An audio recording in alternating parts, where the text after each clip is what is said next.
美国2月7日星期五，川普总统在白宫接待了日本首相石破茂。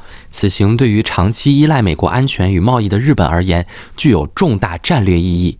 根据川普政府高级官员表示，此次会谈的核心议题包括加强美日军事合作，以应对区域威胁、美国外资投资机会、半导体与人工智慧技术发展，以及美国能源出口等关键议题。会后，川普总统与石破茂首相在白宫举行了联合记者会，向外界说明会谈成果与双方未来的合作方向。期间，川普被问及《时代》杂志最新一期封面，该封面照片显示特斯拉与 X 执行长马斯克坐在总统办公桌后方，仿佛取代了川普的总统位置。对此，川普不改其幽默风格，当场调侃该杂志的决定，引发在场记者哄堂大笑。To what extent will you discuss North Korea today, sir? It'll always be a topic, especially with Japan. We will be discussing North Korea and many other things. We'll be spending pretty much the day, but that's always a topic. Mr. President, have you changed your mind about the sale of U.S. Steel? No, I think we're going to be discussing that today. No, I haven't, and I hear we'll have some pretty good information on that. You might want to go. Tariffs an option, Mr. President? Have you? Okay. President, are tariffs an option if the deficit doesn't get to equilibrium or to equality? Yes, they are. Mr. President, can you discuss what your plan is for reciprocal trade? Are you signing an EO on that today? I'll be announcing that next week, reciprocal trade, so that we're treated evenly with other countries. We don't want any more or any less, so I'll be announcing that next week. And many other things having to do not even with trade, but other things. But I'll be talking about reciprocal trade sometime next week. We'll have a news conference and we'll lay it out. Pretty simple. Every single country? It affects everybody, yeah. Reciprocal, yeah. We'll be talking about that next week. Mr. President, are there any specific concessions that you will be asking for from Japan that you can share? We'll be having, I think it'll be very easy for Japan. We have a fantastic relationship. I don't think we'll have any problem whatsoever. They want fairness also. Mr. President, do you have a reaction to the new Time magazine cover that has Elon Musk sitting behind your Resolute desk? Is Time magazine still in business? I didn't even know that. Elon is doing a great job. He's finding tremendous fraud and corruption and waste. You see it with the USAID, but you're going to see it even more so with other agencies and other parts of government. He's got a staff that's fantastic.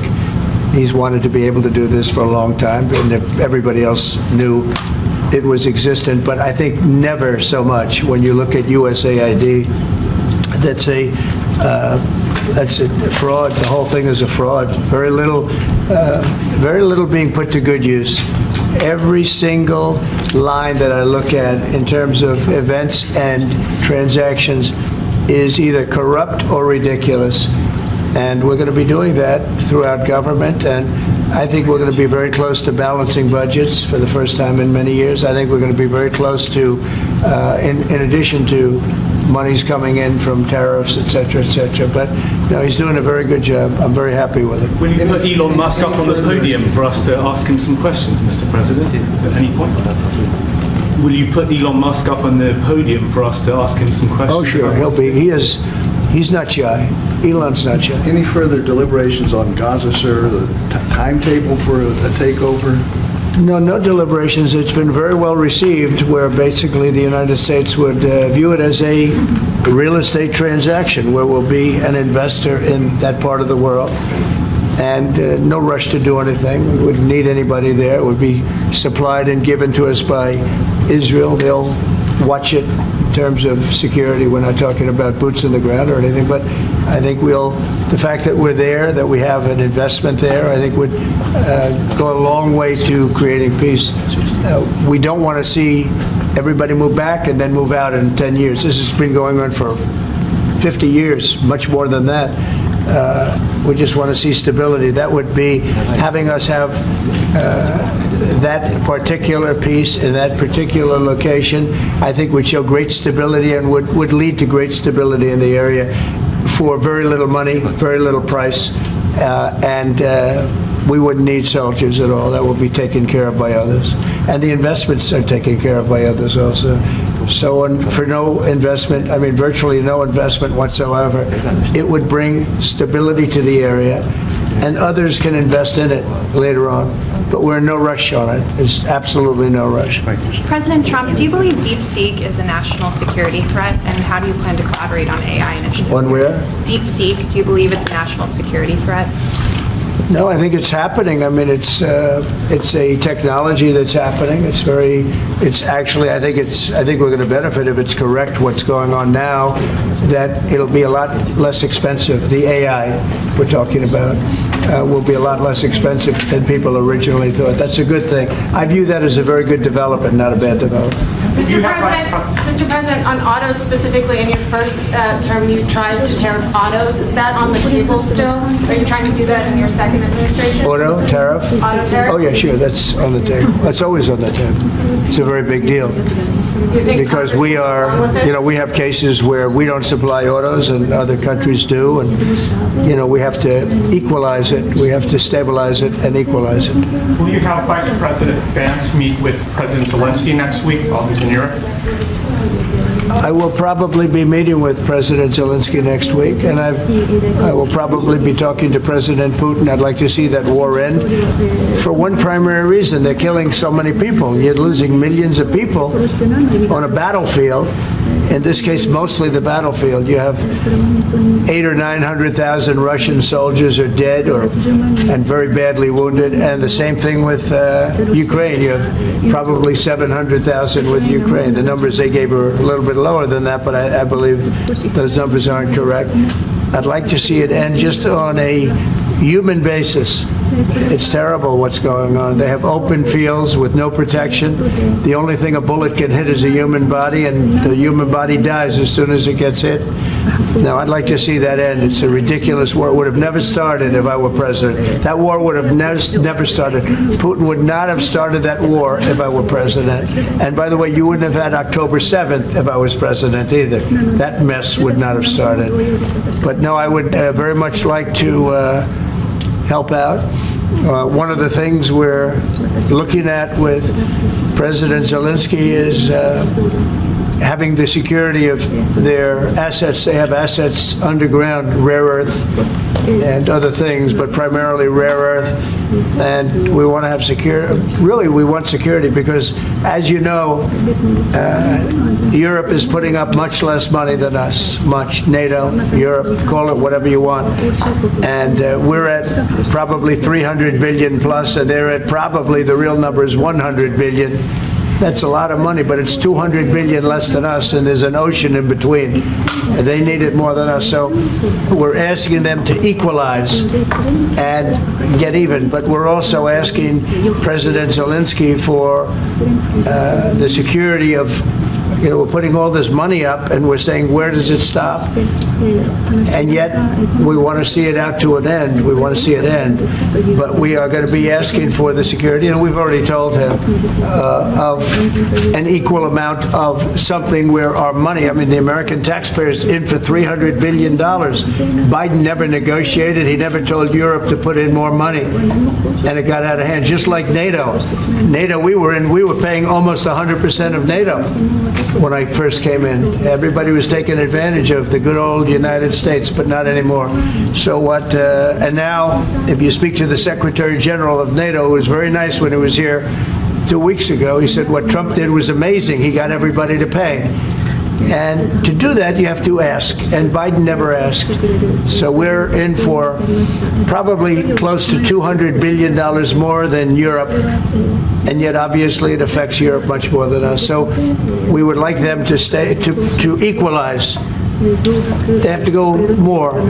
And from our standpoint, we do want security and all this money that we're putting up. And you're speaking with him next week, sir? Is that what you said? You're going to speak. He may meet next week, yeah. Whenever he'd like. I'm here. I'm here. Could be Washington. Well, I'm not going there. Are you planning to meet with President Putin, or are you just planning It could be, it could be.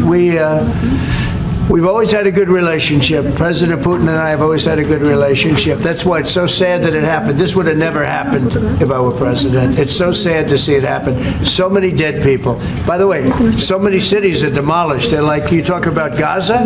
Well, take a look at Ukraine. So many of those cities are demolition sites, demolished. So sad. Should have never happened. All those beautiful golden domes, but much more importantly, all those beautiful people are dead. And it should have never happened. Thank you very much, everybody. 与此同时，当天国防部长皮特·海格塞斯也在五角大厦接待了澳洲副总理兼国防部长理查·马尔斯。据悉，此次会谈的重要议题之一是美英澳三方安全伙伴关系协议的最新进展。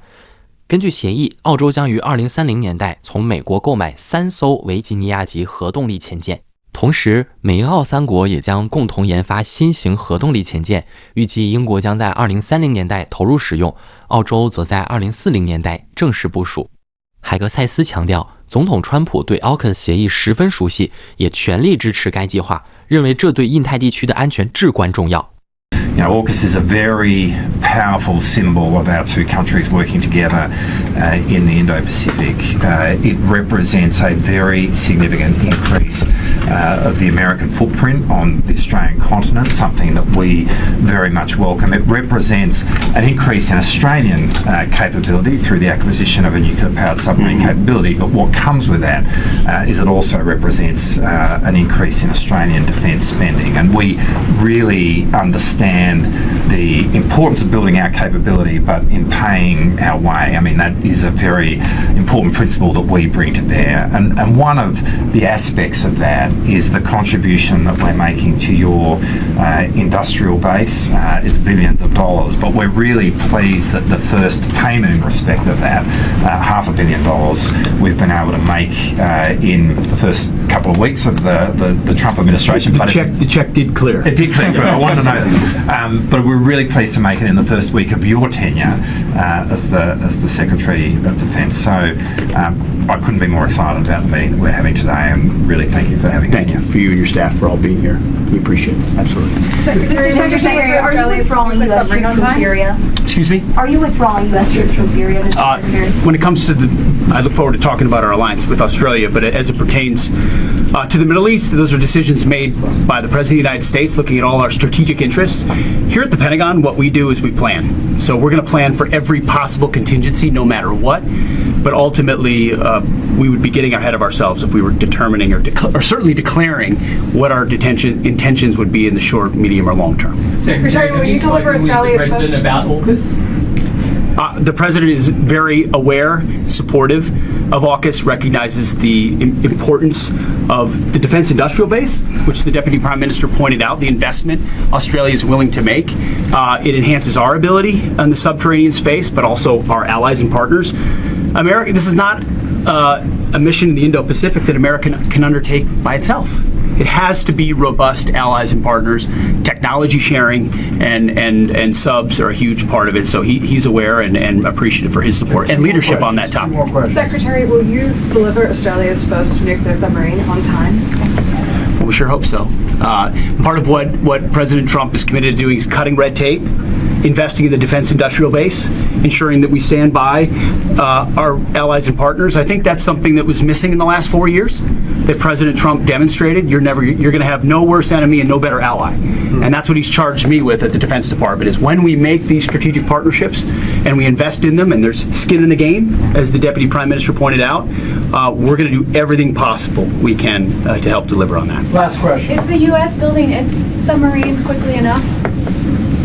Oh, well, we are pleased with the progress that we're seeing in terms of the rate of production, both in terms of construction and sustainment. There have been challenges there in the past, but it is, of course, why we see that part of getting this done is for Australia to make the contribution that we are to the American industrial base, which is measured in billions of dollars. As I say, the first payment of that has been made in the last week or so.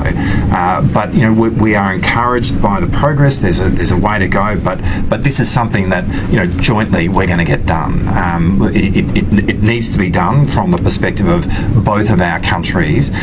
It needs to be done in terms of the deterrence that represents in the Indo-Pacific and around the world. No doubt. Thank you very much. Thank you, President. 值得注意的是，当天美国国际开发署总部外的招牌悄然消失，标志着川普政府推动解散该机构的行动正式展开。尽管美国政府雇员联盟已对川普总统、国务卿马克·鲁比欧及相关官员提起诉讼，试图阻止这项强制撤回行动，并维护 USAID 的正常运作，但白宫方面仍选择加速推进 USAID 的解散计划，甚至直接拆除或遮蔽华盛顿特区雷根大楼上的 USAID 标志，可见川普政府改革联邦机构的坚定立场。除此之外，川普政府与深蓝州政府的矛盾也进一步加剧。当天，针对司法部对伊利诺州庇护州政策提起的诉讼，伊州州长 J.B. 普利兹克毫不客气地回击，川普根本不知道他面对的是什么。他批评联邦政府试图干涉州政策，强调伊利诺州将继续捍卫移民权益，反对联邦政府的强硬移民政策。The lawsuits are against laws on the books in Illinois. I mean, unlike Donald Trump, we follow the law in Illinois. Now, maybe they put up with this kind of garbage in Florida, which is the home state of the head of the DOJ. But in Illinois, we have grit, we are tough, we are strong, and Donald Trump has no idea what he's up against when he attacks Illinois. So we're here, we're going to stay here, we're going to keep fighting for lowering costs on people, on building up jobs, on holding back the tariffs, whatever we can do to make this a great state. We're going to continue to do despite what they may be doing to attack, again, working families across our state. At the same time, Governor, you're going to perhaps see cuts to funding, and maybe it'll end up in the courts, but you might get a short-term impact of keeping those funds away from the state. Yeah, they can break the law. That's true, but that won't last, at least not in this country. If you follow the Constitution, if you follow the law, it won't last. And by the way, they've been sued, I don't know, 4, 5, 6 times over the last 10, 14 days, and they've lost every one of them that's been decided so far. So, yeah. Again, the announcement that was made was temporary pause on funding, but think about what they're pausing funding about.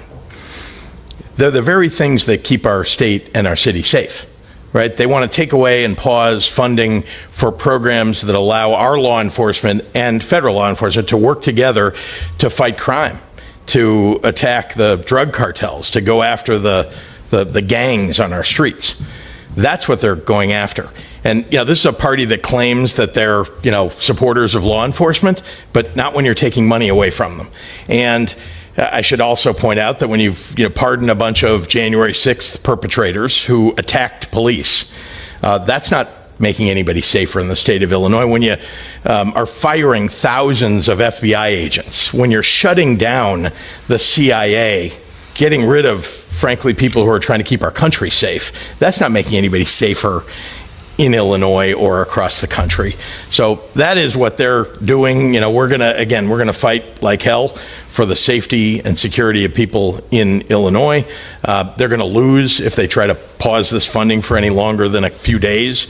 And of course, we have some of the great lawyers, including our Attorney General, who's out there in the courts making those cases. Governor, respect.